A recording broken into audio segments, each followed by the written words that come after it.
Bom dia, bom dia, bom dia.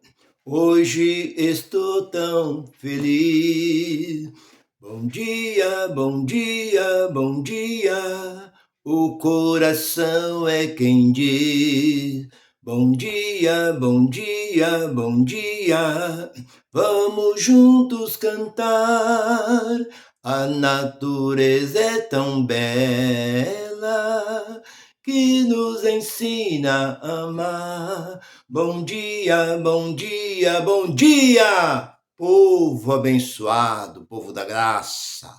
Seja bem-vindo a este canal desse Sermão em Cristo, Nilson Queiroz, que está nesse momento para transmitir mais uma mensagem para nós. Eu fico muito feliz, muito grato por você que me ajuda a divulgar essa mensagem. Um abraço para o Rio de Janeiro, aquele abraço, Rio de Janeiro, todo o Rio de Janeiro.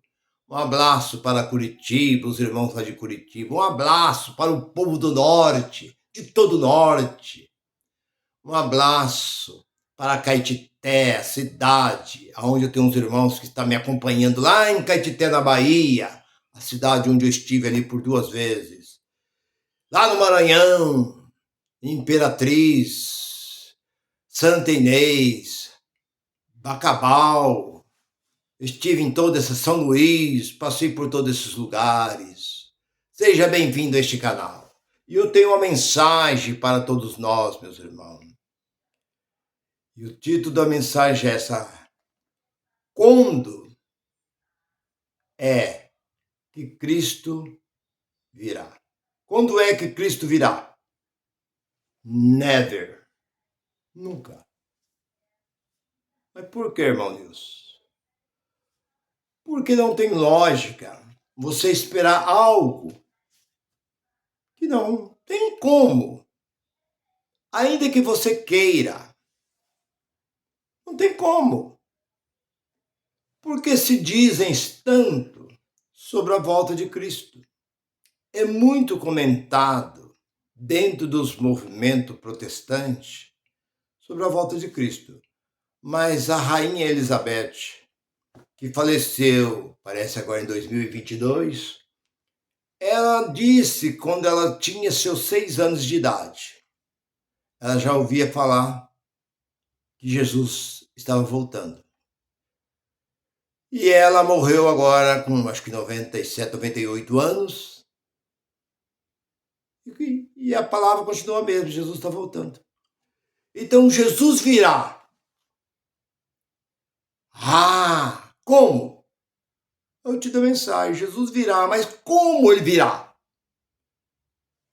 Então, não, Apocalipse disse, eis lá no capítulo 1, versículo 7 de Apocalipse, eis que venho sobre as nuvens, e todos os olhos verão, até aqueles que me ultrapassaram.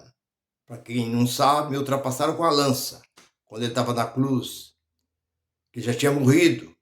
E chegaram e furaram ele com a lança. Até aqueles que me ultrapassaram me verão. Então eles pegam em cima disso e dizem, está vendo, irmão? Aqui está escrito, nesta palavra, que todos os olhos vão ver. Mas espera um pouco. Irmão, seja um pouco mais prudente. Seja simples como uma pomba, mas prudente como uma serpente. Usa a sua inteligência. Deixa a burrice de lado. Como você pode saber que daqui, lá em Jerusalém, tem quase 20 mil quilômetros?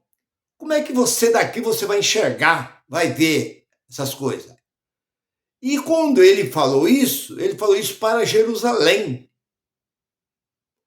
Hoje nós temos aproximadamente 215 nações sobre a face da terra. Como todos os olhos vão ver? A palavra, quando ele diz, eis que venho sobre as nuvens, todos os olhos verão, eles estão achando que Jesus vai vir e vai parar nas nuvens, e todo mundo vai ficar olhando para as nuvens, como alguém olha para as estrelas, olha para a lua, Vão ficar olhando e vendo Jesus. Mais ou menos assim.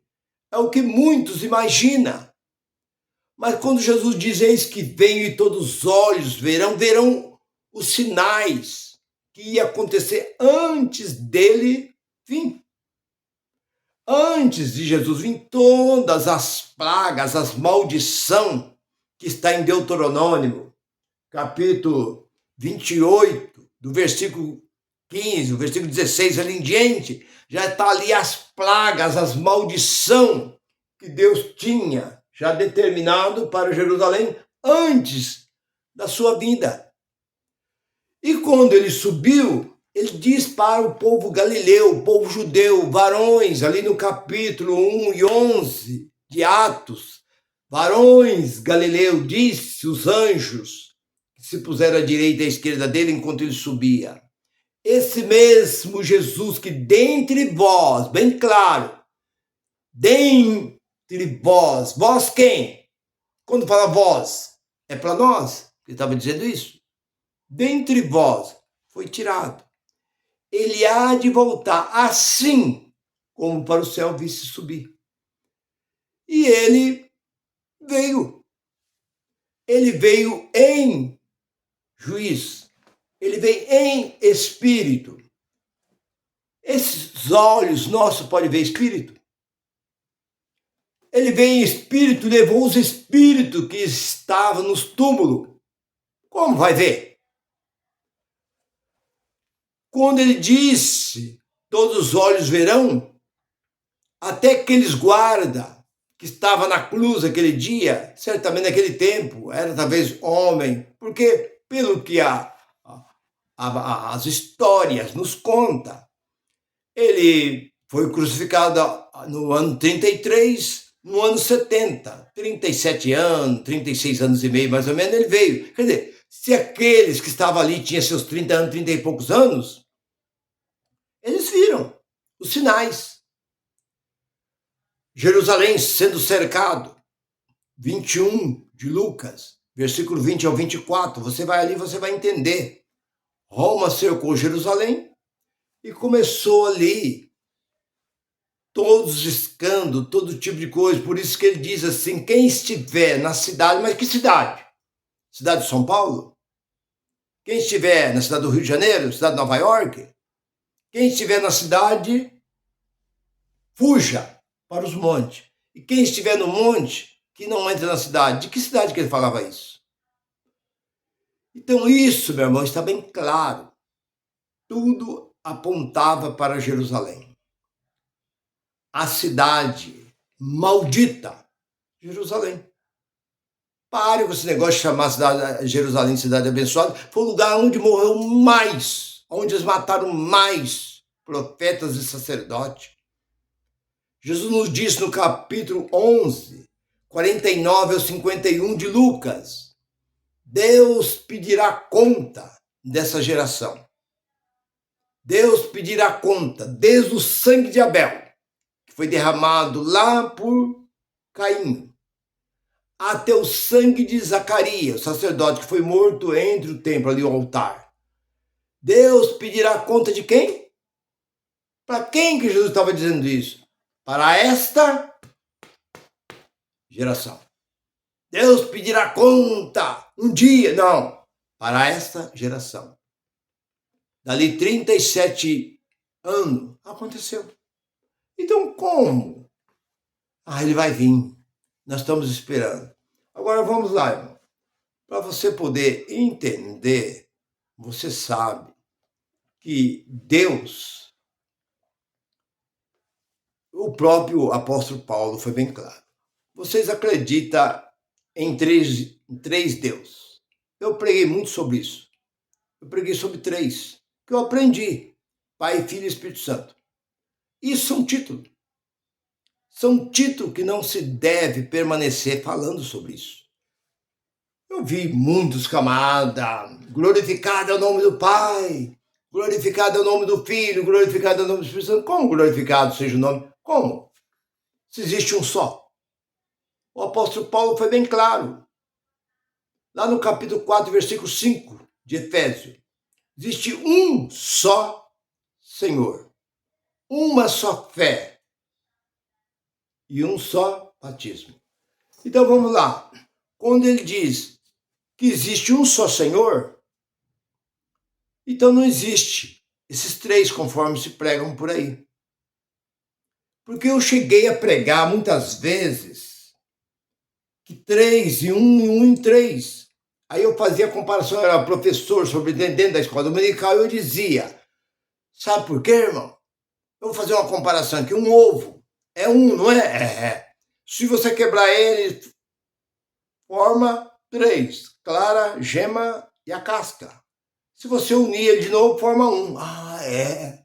Olha, tal. Mas, meu irmão, isso não existe. Isso foi uma forma pela qual esse livro nos esclarece que Deus trabalha de muitas maneiras.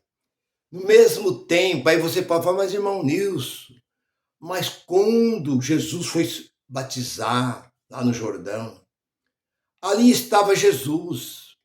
Estava certo. E o Espírito Santo desceu. Tudo bem. E Deus diz, esse é o meu filho amado, em quem eu me comprazo, em quem eu tenho nele prazer.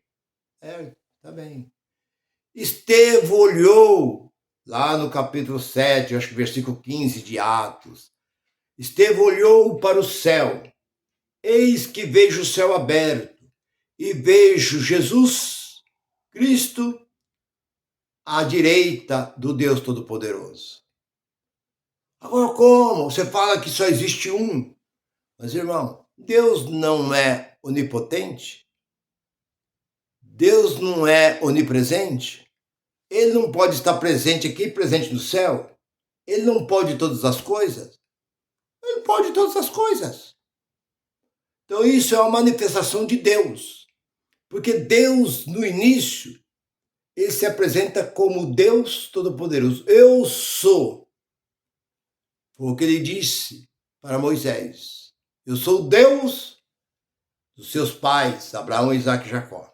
Ele se apresenta lá como o Deus Todo-Poderoso. Aqui em João, capítulo 1, ele se apresenta como filho. Ali ele se apresentou como filho. Porque no princípio era o verbo, o que é verbo? A palavra. E a palavra estava com Deus, e a palavra era Deus, e a palavra se fez carne. Se fez carne aonde? No ventre de Maria.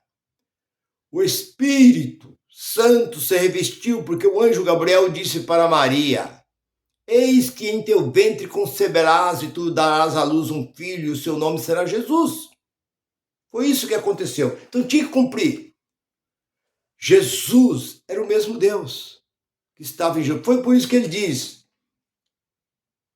mostra-nos o Pai, disse Filipe. Ele falou, há quanto tempo eu estou convosco? E diz, mostra-nos o Pai? Não sabe que eu estou no Pai, o Pai está em mim, quem vê o Pai vê a mim. Ele está falando dele mesmo. Outra vez, Jesus, sendo ele o próprio Deus, volta para o céu. Depois da sua crucificação, sua ressurreição, ele volta para o céu. E ele desce no dia do Pentecoste, em espírito. E ele veio e não foi mais embora. Ele veio e hoje ele habita e mora dentro de nós.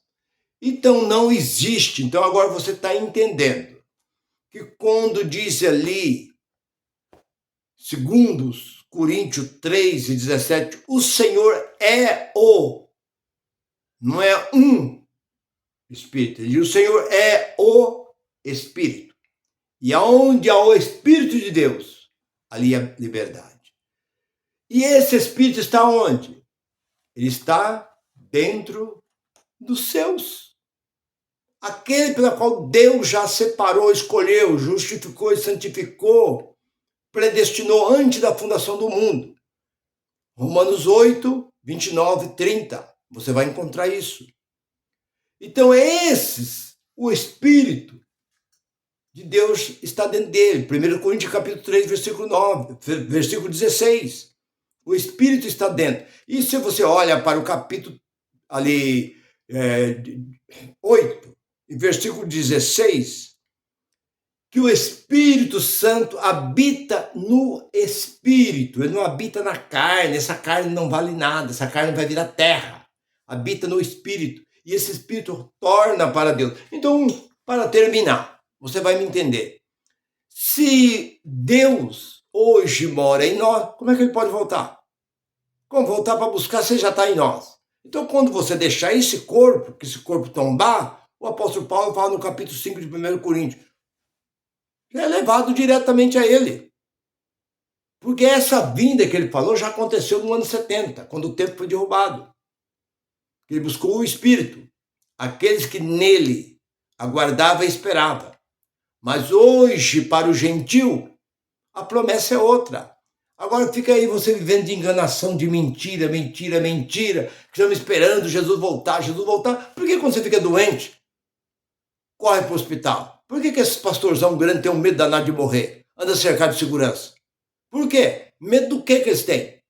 Se eles pregam dizendo que o anjo do Senhor acampa ao redor deles, 1000 cairão, Salmo 91, 1000 cairão ao seu lado, 10.000 ao seu direito, tudo não será atingido. Por que eles andam cercados, com um carro blindado, cercado de segurança e armado? E quando eles ficam doentes, eles procuram os melhores hospitais.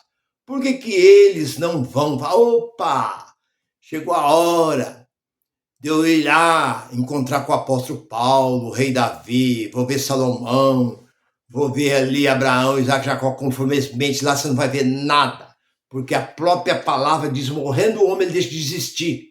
Acabou. Esse espírito volta para Deus, e Deus faz do espírito o que ele quer, porque o espírito é dele, ele manda. Ele faz, manda para a terra de volta, para que o espírito se reveste outra vez de carne. Porque, na verdade, ou você acha que Deus vai só amontoando os espíritos, todo o espírito vai amontoando e fazendo novo espírito para vir, que nasce milhões e milhões por dia. O espírito é de Deus. A carne é uma coisa, o espírito é outra. Então não adianta você querer medir força com Deus. E dentro dessa palavra só diz assim, que o espírito é de Deus, ele volta para Deus. E Deus faz dele o que quer. Que lá 2:14 diz que o Espírito de Deus, que é o Espírito, ele vem à terra e se reveste de carne. Então o Espírito vai e o Espírito vem e se reveste de carne. E habita entre nós por um tempo, pois o Espírito vai e volta outra vez. Essa é a função. Então pare com esses negócios de ficar aí, porque o Espírito ele é de Deus. Deus faz dele um anjo, Deus faz dele o que ele quer. Deus não destrói o Espírito, porque lá 3 de Eclesiástico e versículo 12, 14, diz que Deus não destrói o que ele faz. Então, pare com essas coisas, crê somente que esse Jesus, como ele virá? Se ele já está dentro de nós. Então não tem como. Esse Espírito vai e Deus faz dele o que quer. Se Deus quiser mandar ele de volta para a terra outra vez, Deus manda. Se Deus quiser deixar ele lá, ele fica. Mas o Espírito é inconsciente. É o que diz Eclesiastes capítulo 9. Você pega ali do versículo 5 em diante, dá até o versículo 10, você vai entender que os mortos estão inconscientes, não sabem coisa nenhuma. Ele nem sabe que já existiu. Já. Meu irmão, está bem esclarecido. Se você aguardava, não aguarda mais, porque essas coisas já é água passada. Fique com esta palavra, curte e compartilha. Se você não é inscrito, inscreva no meu canal e eu te agradeço. Muito obrigado. Graça e paz para todos. Bye, bye.